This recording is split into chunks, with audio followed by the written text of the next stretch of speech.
કોઈ અહીંયા પોઈન્ટ જ નતા। સામાજિક મંચ હતો તો આવું તો બધાય ભાઈ તમે સલાહ આપી દો, હું સલાહ આપું કે ભાઈ બધા શિક્ષણ તરીકે આગળ આવો, આમ કરો ને તેમ કરો, પણ હું શું 20 વિદ્યાર્થીઓની હું ફી ભરી શકું છું? ઈ આપણે અહીંયા જાહેરાત કરી હોય, નબળો વર્ગ છે એને સમૃદ્ધ કેમ બનાવવો, આર્થિક રીતે આપણે આગળ કેમ લઈ આવો, કે નબળાને નબળા જ રાખવાના, બરાબર? તો આ બધા એજન્ડા હતા કે એ કંઈક કામના હતા, કે લેડીસોને આજની 21મી સદીમાં લેડીસો પણ ભણી ગયેલી દીકરીઓ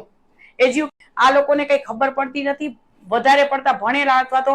ગણેલા નથી એવું લાગે છે કે શું કયો એજન્ડા હતો, તો કઈ રાજકીય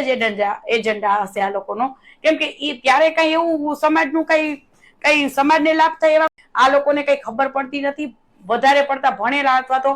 ગણેલા નથી એવું લાગે છે કે શું કયો એજન્ડા હતો, તો કઈ રાજકીય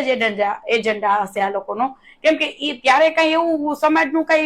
કઈ સમાજને લાભ થાય એવા કોઈ અહીંયા પોઈન્ટ જ નતા। સામાજિક મંચ હતો તો આવું તો બધાય ભાઈ તમે સલાહ આપી દો, હું સલાહ આપું કે ભાઈ બધા શિક્ષણ તરીકે આગળ આવો, આમ કરો ને તેમ કરો, પણ હું શું 20 વિદ્યાર્થીઓની હું ફી ભરી શકું છું? ઈ આપણે અહીંયા જાહેરાત કરી હોય, નબળો વર્ગ છે એને સમૃદ્ધ કેમ બનાવવો, આર્થિક રીતે આપણે આગળ કેમ લઈ આવો, કે નબળાને નબળા જ રાખવાના, બરાબર? તો આ બધા એજન્ડા હતા કે એ કંઈક કામના હતા, કે લેડીસોને આજની 21મી સદીમાં લેડીસો પણ ભણી ગયેલી દીકરીઓ